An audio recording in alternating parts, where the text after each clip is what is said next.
Hello Sir Lucky, ito na yung sponsor mo. So, bili natin ng konting dilata yung natitira. So, bumili na rin tayo ng kalahating kabang bigas. Pa-compute. Sama mo yung 1-3. Kalahating kaban. Ito na ang ating mga dilata. Iiwanan ko sa aking mga kids kasi uuwi na ako ng Baras.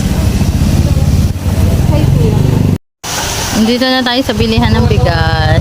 Ayan. So, bibili tayo ng kalahating kabang bigas.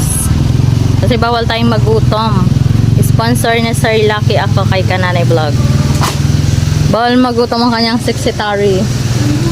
Kasi baka di kayo malista. Charot lang. Baka pa oh. Ayan, binigyan natin. Dun sa binigay sa akin ni Sir Lucky, nagbigay tayo ng konting pang-ulam. Dun sa natirang pera, 100. Then, binigyan ko yung hipag ko ng 5 kilos. O, ano sasabihin mo? Salamat sa bigas na binigay ninyo, Sir Lucky, at sa tulong ninyo. Maraming salamat. Ayan, thank you. Thank you, Lucky. Binigyan ko yung hipag ko kasi wala siyang asawa eh. Baka naman may asawa kayo dyan. Na magbibigay ng bigas. Charot lang.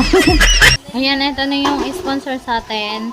So, 20 kilos, 25 kilos to. So, 20 na lang to kasi binigyan ko rin ng ayuda yung aking hipag.